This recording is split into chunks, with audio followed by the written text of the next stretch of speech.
ആണവായുധ ശക്തികളിൽ ലോകത്ത് വർദ്ധിച്ചുവരുന്ന മത്സരത്തിന് മറുപടി നൽകിക്കൊണ്ട് അമേരിക്ക ഉടൻ തന്നെ ആണവായുധ പരീക്ഷണങ്ങൾ പുനരാരംഭിക്കുമെന്ന് US പ്രസിഡന്റ് ഡൊണാൾഡ് ട്രംപ്.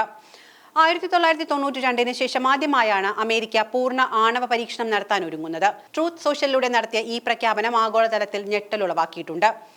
1992 മുതൽ അമേരിക്ക സ്വമേധയാ നിലനിർത്തിയിരുന്ന ആണവ പരീക്ഷണ മൊറട്ടോറിയം അവസാനിപ്പിച്ചുകൊണ്ടാണ് ഈ അമ്പരപ്പിക്കുന്ന നയപരമായ മാറ്റം.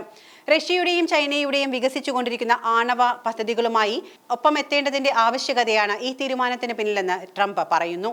ഈ രണ്ട് രാജ്യങ്ങളും പരീക്ഷണ ശേഷി വർദ്ധിപ്പിക്കുമ്പോൾ US കൈയും കെട്ടി നോക്കി നിൽക്കുന്നത് എങ്ങനെയെന്നാണ് ട്രംപ് ചോദിക്കുന്നത്.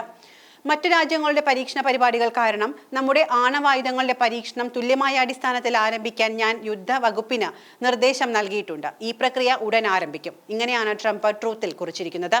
റഷ്യ അടുത്തിടെ ആണവശക്തിയുള്ള Burevestnik cruise missile, Poseidon under water drone എന്നിവയുൾപ്പെടെയുള്ള ആയുധങ്ങൾ പരീക്ഷിച്ചത് US സുരക്ഷയ്ക്ക് ഭീഷണിയാണെന്നാണ് അദ്ദേഹം പറയുന്നത്.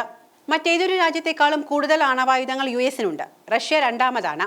ചൈന വളരെ പിന്നിലാണ് എങ്കിലും 5 വർഷത്തിനുള്ളിൽ ഒപ്പം എത്തുമെന്ന് ട്രംപ് വിശ്വസിക്കുന്നു. അമേരിക്കയ്ക്ക് മറ്റ് രാജ്യങ്ങളെക്കാൾ കൂടുതൽ ആണവായുധങ്ങൾ ഉണ്ട് എന്നും തന്റെ ആദ്യ ഭരണകാലത്ത് നിലവിലുള്ള ആയുധങ്ങൾ പൂർണ്ണമായും നവീകരിച്ചെന്നും ട്രംപ് അവകാശപ്പെടുന്നു. എങ്കിലും റഷ്യയുടെ രണ്ടാം സ്ഥാനവും ചൈനയുടെ അതിവേഗത്തിലുള്ള ആണവശേഷി വർധനയും ആശങ്കയുണ്ടാക്കുന്നതായി ട്രംപ് ചൂണ്ടിക്കാണിക്കുന്നു. ട്രംപിന്റെ പ്രഖ്യാപനം വന്നതിന് തൊട്ട് പിന്നാലെ റഷ്യൻ ചൈനീസ് ഭരണകൂടങ്ങളിൽ നിന്ന് പ്രതികരണങ്ങളും ഉണ്ടായിട്ടുണ്ട്. റഷ്യൻ ഉദ്യോഗസ്ഥർ ട്രംപിന്റെ തീരുമാനത്തെ അപലപിച്ചിരിക്കുന്നു. ആയുധ നിയന്ത്രണ ഉടമ്പടികൾ ഏകപക്ഷീയമായി ലംഘിക്കാനുള്ള നീക്കമാണ് ഇതെന്നും ഇത് ആഗോള അരക്ഷിതാവസ്ഥ വർദ്ധിപ്പിക്കുമെന്നും അവർ പ്രസ്താവിക്കുന്നു. അതേസമയം ചൈനീസ് വിദേശകാര്യ മന്ത്രാലയം ഈ നീക്കത്തിൽ അതിയായ ആശങ്ക രേഖപ്പെടുത്തി. ആണവ പരീക്ഷണം നിർത്തിവെക്കാനുള്ള അന്താരാഷ്ട്ര കൺസെൻസ് തകർക്കരുത് എന്ന് ചൈന US-നോട് ആവശ്യപ്പെട്ടു.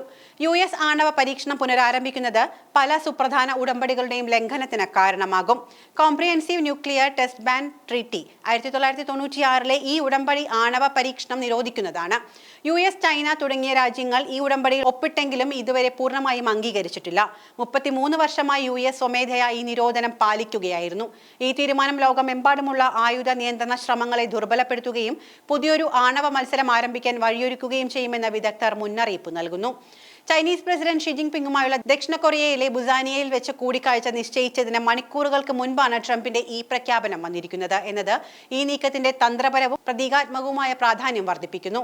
പെന്റഗൺ ഇതുവരെ ഔദ്യോഗിക പ്രസ്താവനകളൊന്നും പുറത്തിറക്കിയില്ല എങ്കിലും പരീക്ഷണ സ്ഥലങ്ങളെയും സമയക്രമങ്ങളെയും കുറിച്ച് ഉപരോധ ഉദ്യോഗസ്ഥർ ഈ ആഴ്ച അവസാനം മാധ്യമങ്ങളെ അറിയിക്കുമെന്ന് പ്രതീക്ഷിക്കുന്നു. ട്രംപിന്റെ ഈ പ്രഖ്യാപനത്തിനെതിരെ US ഡെമോക്രാറ്റിക് പാർട്ടിയിൽ നിന്നും ആയുധ നിയന്ത്രണ ഗ്രൂപ്പുകളിൽ നിന്നും ശക്തമായ വിമർശനം ഉയർന്നിട്ടുണ്ട്. ഈ നീക്കം രാജ്യസുരക്ഷ വർദ്ധിപ്പിക്കുന്നതിന് പകരം ലോകരാജ്യങ്ങൾക്കിടയിൽ സംഘർഷം വർദ്ധിപ്പിക്കുമെന്ന് അവർ അഭിപ്രായപ്പെടുന്നു.